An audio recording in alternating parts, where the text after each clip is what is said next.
Sorry, but I would like to say that we are very proud and pleased that the president of IDB, President Moreno, he came here to this meeting directly from Paris, the meeting that Dilma Rousseff had and President Lula with the government of France. He just got off the plane and he wanted to make the strong point of how interested IDB is of this Asia-Latin American relationships, and that in the future, this is a way ahead to get closer and closer ties. So he's going to have lunch with us very informally outside, but I thought that maybe he would like to say a couple of words before, and then you can ask questions and so on informally outside. Okay? Well, thank you very much, Alejandro. Real quick, because I know very well that most of you want to go and have lunch, and so the worst thing to do is to be long and get in between people's lunch.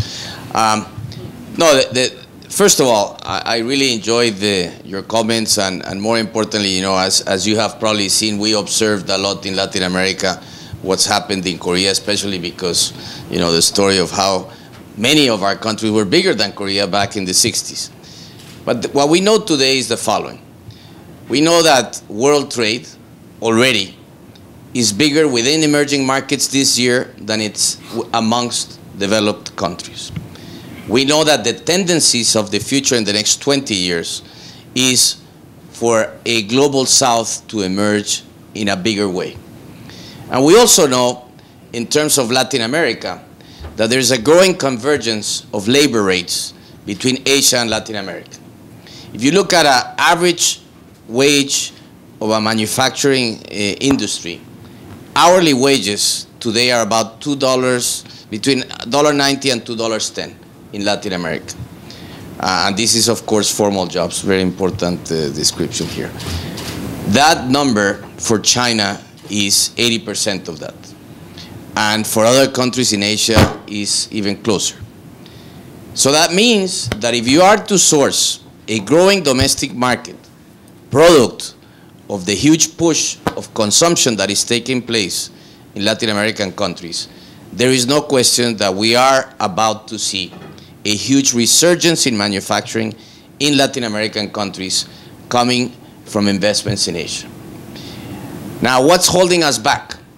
Certainly some of the issues that were raised here, the informality, the lack of quality education. I mean, what Korea has accomplished in education is a huge example, not only to Asians, but to the rest of the world.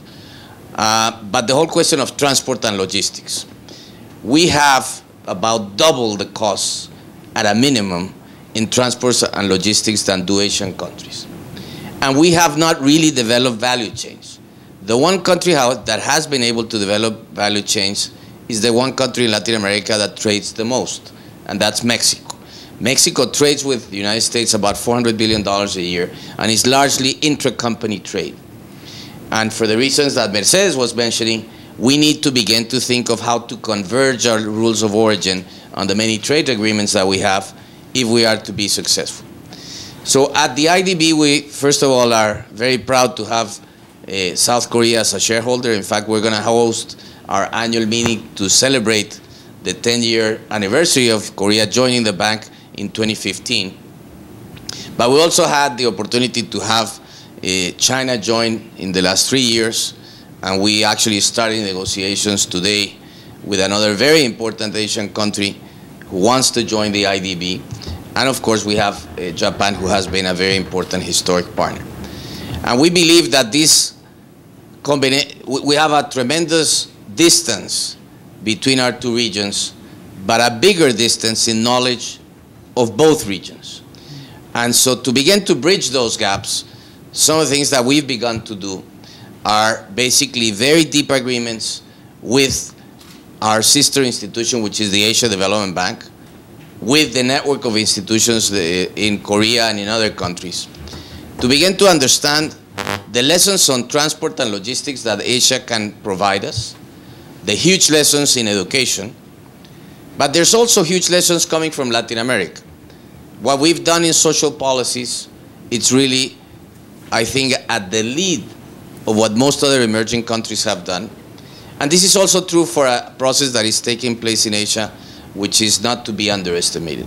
And that's the process of urbanization. Of course, you know, as you were saying, South Korea is pretty urbanized, and every time you go there, they're urbanizing into the ocean because there's new landfills being made.